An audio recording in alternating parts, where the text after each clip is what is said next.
had moved to a new neighborhood when I was 16. My old neighborhood was full of kids my age to hang out with.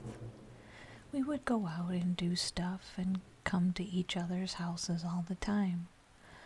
But now that I was in this new neighborhood, I didn't know anybody. This all started on the first day I moved when I was unpacking my stuff. My mom came in the room and asked if I needed any help. I was almost done. My mom left the room and I finished. I decided to take a walk in the neighborhood. It looked nice and it was such a nice day. As I was walking, I was texting and I tripped and my phone dropped on one of the neighbors' lawns. I got up and went to grab my phone when I heard a voice. "Hey kid, what are you doing?"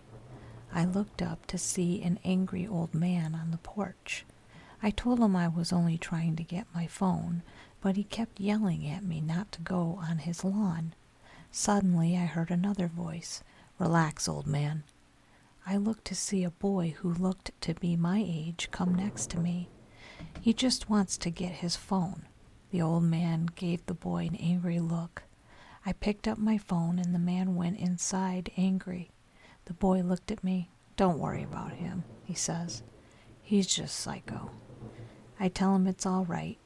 I thanked him for helping me out and he tells me no problem.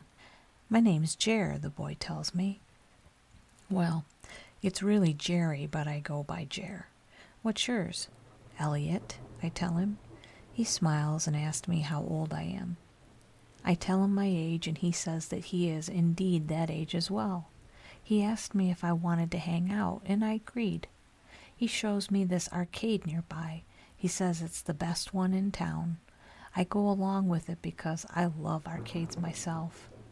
I was in the middle of playing one of the arcade games when I noticed this girl walking towards us. Jer has this grin on his face when he looks at her. She just gives him a dirty look and walks off. I asked him what was that all about. He tells me she thinks she's too good for us. After a day at the arcade, I arrive home and tell Jer I'll see him around. He says that I will because he lives right next door to me and points to the house to the right of mine. I smile and tell him I'll see him tomorrow and head inside. The next day I get up and eat breakfast. After finishing, there's a knock on my door and I answer it. "It's Jer. Want to hang out?" he asked. I tell him yes and go change. We go on our way. I see a guy riding his bike, and when he rides past us, he looks a little scared. I look to see Jer giving him the finger as he rides off. I look at him and asked, "Who was that?" He said it was a kid who's giving him problems. He then suggested taking a walk in the woods. I agreed. We headed to the woods and walked around. I always thought it was peaceful in the woods, but this is where things started to take a weird turn. I got separated from Jer for a little bit. Once I did, I noticed rumbling noises coming from the bushes. I was alarmed. What came out of the woods shocked me. A guy that had been beaten and was bleeding was crawling out of the woods. He grabs onto me. He asks me to help him in a pain-filled voice. I grabbed his arm and put it around my neck. I make my way to find Jer. I call his name, but I notice a look of fear in the guy's eyes. Jer came to me and immediately noticed the guy. He gave him a look. I told him we should get him to a hospital. Jer slowly nods his head, never taking his eyes off the guy. We get him to a hospital and sit in the waiting room. I tell Jer I hope the guy will be okay. Jer just turns and looks at me, but says nothing. After a while, he just walks out of the hospital. One of the doctors came out and asked if I would like to see the guy. I tell him yes and go to his room. I asked him if he's all right. He gives a cautious look around, but then looks at me. He tells me he's fine. I asked him what his name was, and he told me it was Gary. I asked him who did this to him. Gary looks at me for a few seconds and then says, "Jer." I look at Gary in shock. No, I couldn't believe that. Gary then tells me that he's been hanging out with Jer, but wanted to stop because he found out that Jer is psycho. Not only that, but he witnessed Jer do some really, really strange things. He said that he told Jer he didn't want to hang out anymore last night. He told me that earlier in the morning Jer knocked on his door and asked him to talk things over. Gary agreed and went with Jer. As the two were talking, Gary didn't notice that they had ended up in the middle of the woods. Jer then tackled him to the ground and started beating him. He then left him as he bled on the ground. I couldn't believe what I was hearing and told Gary I needed to go home and tell him I hope he gets better. I left the hospital only to see Jer standing outside looking at me. He walked up to me. "So, what did he say to you?" he asked. "Look, man, I just need to go home, okay?" "What did he say to you?" Jer repeats, this time in a more threatening voice. I look at him and walk away quickly. I turn around to see him just staring at me. Later on, I'm at home watching TV by myself, thinking about what happened today. Suddenly, I hear a knock at my door. I look out the window, but see nobody. I then opened my door, but again, nobody's there.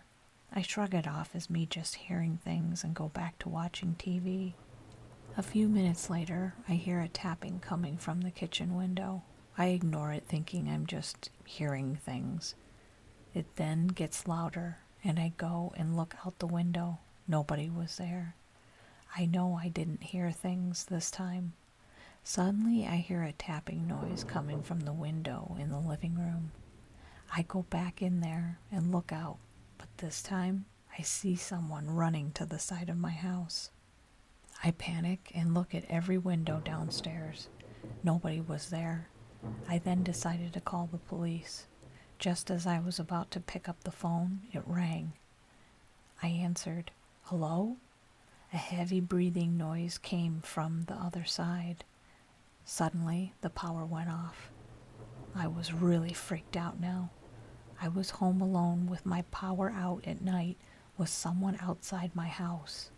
Just then, I hear glass break. I run to the kitchen, and I see a hooded figure. I managed to get my cell phone out of my pocket.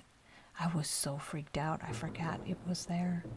I turned the light on, and the figure ran towards me and tackled me to the ground. He held a knife and was using his other hand to go for a punch, but I was able to block it and kick him off of me.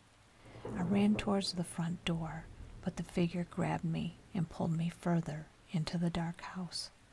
The knife was at my neck. I struggled, but elbowed him off of me as he opened a door and tried to pull me in. The figure recovered and tackled me to the door, and we fell down the stairs. I realized we had just fallen into the basement. I use my phone's light and see the knife. He makes a grab for it, but I kick it away. The figure then grabs me and starts to punch me, but I fight back. The figure then goes for another punch, but I block it and punch him hard in the face, sending him down. I ran out of the basement and out the front door. I go to Jer's house and knock on the door. His mom answers, and I tell her to call the police right away. I wait on the couch just as the police arrive. Jer's mom comes down the stairs and tells me he's not in his room. I go outside and see the police coming out with the guy with his hood off. I look in horror. It was Jer. He just gives me a look of hatred as he gets put into the car. His parents are shocked. The police then tell me that this isn't the first problem that they had had with him. They told me they arrested him multiple times for assault and even stabbing someone. He also apparently didn't have many friends due to his behavior. He would freak out and start beating on people. I had a look of disbelief. I had been hanging out with a psycho. My parents were called and they came and hugged me. Jer's family moved out not that long after. I haven't seen him since, and I hope I never do.